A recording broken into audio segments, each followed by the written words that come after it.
जो मकई है ना ये बिल्कुल ये सारा तबाह कर दिए। ठीक है, आधा किलो आटे नहीं दे रहे और सारा फसल हमारा तबाह हो गया। हमारे बच्चों का खाने का जरिए सिर्फ ये खेत था। दाखो मलंडे दे 2 किलो उड़े रावड़े दे ना 2 किलो उड़े दल तक वर्षों ले दे 2 जमीन पूरे फसलों ना खराब कर दे।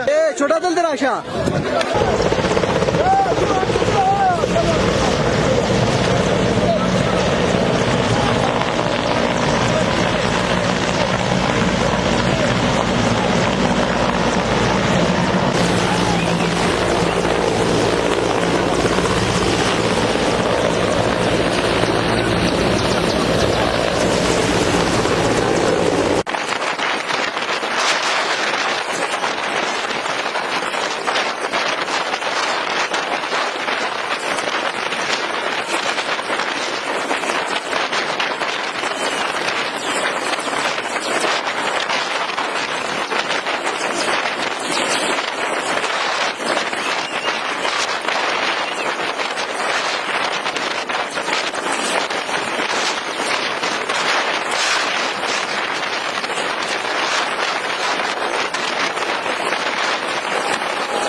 छोटा दल तराशा छोटा दल तराशा से दी का बदी किससे दी था वो खाए तले को खाए था शिनी दे زمونږ راغلی وختي دغه لپاره دلته 3 هلیکاپټر راغلو زمونږ زړه کې دا چې ټوریزم لپاره راغلی د کسان بوجه دي خو دلته راغلی تقریبا 4-5 دړې سامان وی غورځول او کسان بس راغلي ये तकरीबन कोई किलो 2 किलो आटे के लिए और चीनी किलो 2 किलो चीनी के लिए इतनी फसलें तबाह हो गई है। ये आप लोग देख सकते हैं 9 किलो उड़द पारा 2 किलो चीनी द पारा कम दे दी गरीबाना कम दे लको रुपये फसल तबाह कर ना दी बदी गरीब गरीबाई किसी कम दे फसल कर ले और ब्याह दा गटशे होता सही दा मुकम्मल गटशे नो ज दी दा मलिकान दी दूसरे दा तसो है गवर्नमेंट दा दावा आयो गाना मुंग पे सीधा न दे मलंडी होने के दा को मलंडे दे 2 किलो उड़े रावड़े दे उड़े दा ना 2 किलो उड़े दल तक वर्षों ले दे 2 जमीन पूरे फसलों ना खराब कर दे पूरे खलक डिस्टर्ब कर दे दा दा दा हेलीकॉप्टर जोर पेशा आते जो खास कोच देना दे जमीन औराने करे दे पाक आर्मी वाले दा दा दा मुंग बस दा यू ड्रामा लेगा ले दे दा जमीन कम खलक तबाही उठी और दा जमीन दा बिया रावलो दा ظالم بیا راغی ظالم بیا راغی دا ودري کینا کینینا هڅه ډرامه جوړه او زموږ ټول فصل تباہ دا هوا بس یو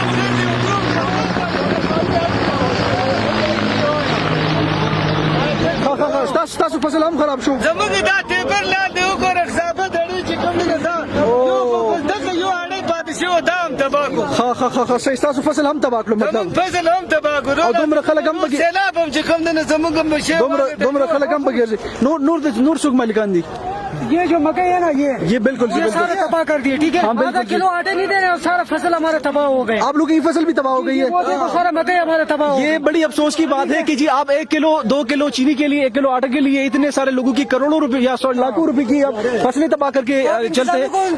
ये मेरे ख्याल में नहीं होना चाहिए।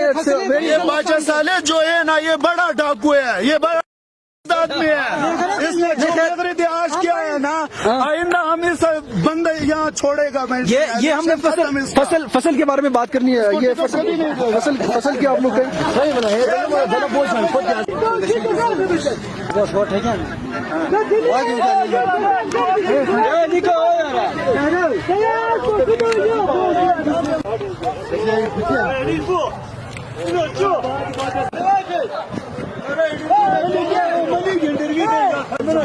मौजूदा हुकूमत है, सरकार है, ये हमारा मक्की वाला एक खेत बाकी था, सारा सैलाब ने खराब कर दिया।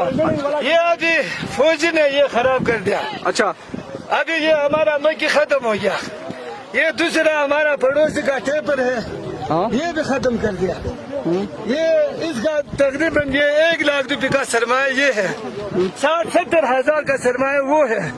یہ جو گوپی والا کھیت ہے, ہیلی کاپٹر نے اس میں چھوٹا چھوٹا تیلی شاپر کے لیے شاپر والا پھینک دیا, اس میں 2-3 کلو چاول 2-3 کلو. آپ لوگوں کا کتنا نقصان, آپ لوگوں کا کتنا نقصان ہو گیا ہوگا؟ ہم لوگوں کا یہ ابھی تقریباً 5 لاکھ روپے کا نقصان اس 3 یہ صرف بہت کم وقت میں. ایسے امداد نہیں چاہیے. ہمارا سارا فصلیں تباہ کر کے, یہ وزیر اللہ کو بولو اپنے گھر میں رکھو, اپنے بیویوں کو کھلاؤ. صحیح جی, ایسے جو ہے نا, یہ میں اس چچا کی جوار کو میں ذرا دکھانے لگا ہوں. یہ بڑا افسوس ہوا مجھے کہ چیزیں ڈسپلن پہ ہونا چاہیے اور پلان پہ ہونا چاہیے. پہلے سے ایریا کو آپ لینڈنگ کہاں کرنا, کہ لینڈنگ کا ایریا نہیں ہے. ہمارا بچوں کا کھانے کا ذریعہ صرف یہ کھیت تھا. اچھا صحیح جی, ابھی تو ہوا سے ہوا ہے یہ سارا. یہ پکی نہیں ہے, صحیح یہ کچا ہے. دیکھو صحیح جی صحیح. ابھی یہ کچے ہے, دیکھو. اچھا, یہ 3 مہینے بعد یہ پکی ہو جائے گا. اور اب یہ نہیں پکی ہوں گی, ابھی یہ خراب ہو سارے گر گئی. یہ گر گئے, یہ ہیلی کاپٹر نے گرا دیا. افسوس کی بات ہے یار, بڑی افسوس کی بات ہے. ہاں, ہم کیا کرے گا, آپ ہم نے تو غریب لوگ ہیں. لوکل لوگوں کی نا چیزیں سمجھنی چاہیے کہ ان کی کیا ہے محنت مزدوری کی, مطلب اتنے سالوں سے وہ اتنے ٹائم سے یہ وہ فصل یہاں کرتے رہے. کو بھی ایسے کھانا نہیں پھینکتے جیسے انسانوں کو پھینکا ہے یہ لوگوں نے. کیا جی, یہ کیا کتوں کو پھینکا ہے؟ اچھا آپ لوگ کہہ انسان ہے, یہ کوئی کتے تھے جو ان کو شاپروں کے ذریعے ادھر نیچے چیزیں پھینکتے. صحیح جی صحیح. سارا 1 من بھی نہیں تھا وہ آٹا. صحیح جی صحیح. 1 من کے ذریعے وہ چھوٹا چھوٹا تیلے میں صحیح وہ پھینک دیا. یہ ہمارا اتنا بڑا نقصان ہو گیا. حکومت سے ہمارا یہ نقصان کون دے گا؟ حکومت سے ہم اپیل کرتے ہیں کہ ہمارا یہ نقصان کے پیسے